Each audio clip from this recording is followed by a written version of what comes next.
Ngithatha ngithi kunina benkashana kaMenzi yaphuza umlaza ngameva yaphula umlilo ngamahlamvu abanye bocima ngamanzi. Ngimbingelele igama lami umlekeleli waKambanjwa impunga yesintu kanti insizwa zingibiza ngonduna kaNdaba untombizi yamncumela unsizwa ziyamkhomba isilwane esincane saphuma ehlathini ekseni ngovuke sazivuthulwa ngoba sigcela amabethe. Namuhla ngifisa ukuthi ke ngikhulume kabanzi ngenhlawulo. Ukuthi yini inhlawulo? Inhlawulo iwuphawu lokukhombisa ukuzisola nokucela intethelelo kuloyo sukumunini. Kuyenzeka ke kwesinye isikhathi umuntu uthola ukuthi uzobona phakathi komuzi wendoda kanjani na. Ngizobuka ngokwenkathi yanamuhla nangendlela izinto esezenzeka ngayo la uthola ukuthi khona umfana uzalisile emzini womuntu. Kuke kufanele ukuthi phela mawuzalisile uhambe uye kokhipha inhlawulo emzini womuntu ngesizathu sokuthi uyabona iphutha lakho lenzile ukuthi wenze iphutha emzini womuntu. Njengangisho ngithi inhlawulo iwuphawu lokukhombisa ukuzisola nokucela intethelelo kuloyo sukumonile okanye kulowo muzi osukuwonile. Intethelelo ke uyicela kanjani nama kuthiwa wonile phakathi komuzi wendoda wazalisa intombazana. Kuke kufanele ukuthi uhambe nenkomo yokohlawula ugeze umuzi wendoda osukungcolisile ngokuthi uzalise ingane yakho. Ukhumbule ukuthi akugcini ngokuthi kungcole umuzi wako intombazana.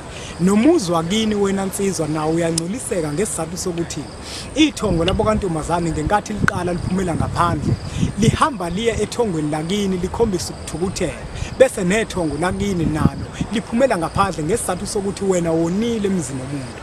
Ngifuna ukuthi ubambe lapha.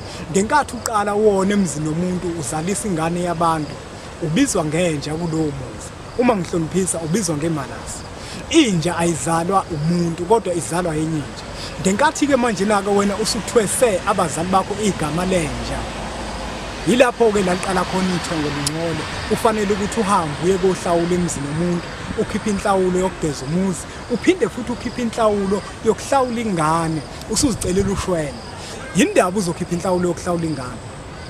Abantu abaningi bake bacabanga ukuthi uma usukhiphe inhlawulo yokugeza umuzi usuke usuqedile kanti usuke ungakaqedi. Inhlawulo yokugeza umuzi ayikuniki igunya lokuthi ingane uyithathe ize ngakuwena uyenzele isiko lakho. Kuke kufanele ukuthi nenhlawulo yengane eqondene nengane ngqo uyikhiphe nawo ukuthi phakathi kwalomuzi uzalisile wazalisa ingane usufisa ukuthi ke manje abakubo bakunike yona ukwazi ukuthi uzoyenzela isiko kini. Inhlawulo ke yokugeza umuzi kuba inkomo ebizwa ngesidikhe. Leyo nkomo idliwela ngaphandle komuzi. Ayidliwa abantu bomndeni kodwa idliwa abantu bokuhamba ngoba kubantu bomndeni leyo nkomo ifana namanyala iyinto engafuneki kubantu bomndeni. Yingakho sithi isintu leyo nkomo yesidikhe ekuyinkomo ukugeza umuzi akufanele ukuthi kube inkomo ezoba imali ngoba imali maningi amathuba ukuthi niyisebenzise nina phakathi kwekhaya bese kufana ncamashike manje nokuthi senidla lenkomo engafanele ukuthi nidle. Isintu sethu sithi inkomo yokugeza umuzi akufanele ukuthi ibe imali ngoba imali maningi amathuba ukuthi niyisebenzise. Uma ufuna ukwazi kabanzi ngalesihloko senhlawulo nokugezwa komuzi zitholela incwadi esihloko sithi sithini isintu ufunde kabanzi ukuze wazi. Angibonge.